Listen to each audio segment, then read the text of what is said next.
الجديد يا شباب، خفف خطونا بسرعة بسرعة بسرعة بسرعة بسرعة بسرعة. إذا استهداف مبنى هيئة الأركان بشكل كامل.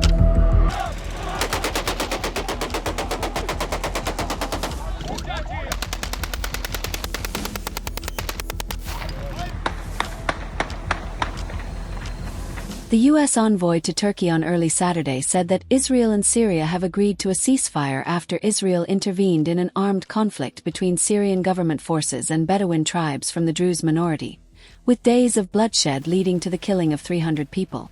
Israel launched airstrikes in Damascus and hit government forces in southern Syria on Wednesday, while demanding the forces withdraw from the region and set a goal to protect Syrian Druze, an influential minority in Syria that has its members in Lebanon and Israel. The announcement of truce between Israel and Syria by the U.S. ambassador to Turkey, Tom Barak, came as renewed clashes continued between Druze groups and Bedouin clans in Syria's southern Sweida province, which has killed more than 300 people and left thousands of people displaced in the region, triggering a humanitarian crisis. Announcing the ceasefire, Barak in a post on X said, "We call upon Druze, Bedouins, and Sunnis to put down their weapons and together with other minorities build a new and united Syrian identity in peace and prosperity with its neighbors."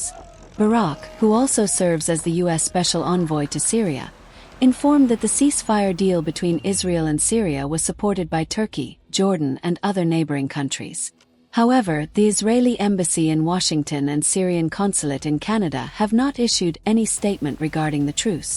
Triggering conflict between Bedouin fighters and Druze factions, Syria's Sweida province has been engulfed in violence for over a week.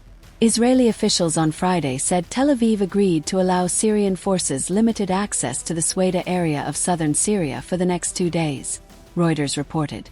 The Syrian presidential office on Friday said that forces would be deployed in the south to end the hostilities, in coordination with political and security measures to restore stability and prevent the return of violence.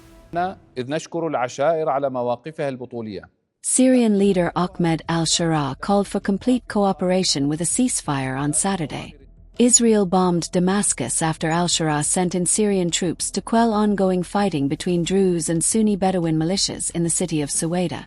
Instead of being neutral, however, the Syrian troops ended up clashing with Druze fighters. According to the Syrian Observatory for Human Rights, the fighting in Sweida has killed at least 350 people since Sunday. Israel's involvement isn't just about protecting the Druze, it's also about strategic control of southern Syria, a buffer against Hezbollah and Iranian-backed militias. Remember, this region borders the Golan Heights, territory Israel seized in 1967 and fully occupied in 2024 during its war with Hezbollah. And the Druze. Unlike most minorities in the region, the Druze in Israel serve in the military, hold senior bureaucratic positions, and have integrated into Israeli society. Their fate in Syria is deeply personal to the Israeli state. As of now, Sweida remains tense. Displacement camps are overflowing, and the international community is watching closely, not just to see if the ceasefire holds, but to understand the new power dynamics reshaping Syria. Because when Israel bombs Damascus and the U.S. declares a ceasefire on Syrian soil, the question is no longer if the Middle East is changing, but how fast, and who's really in control.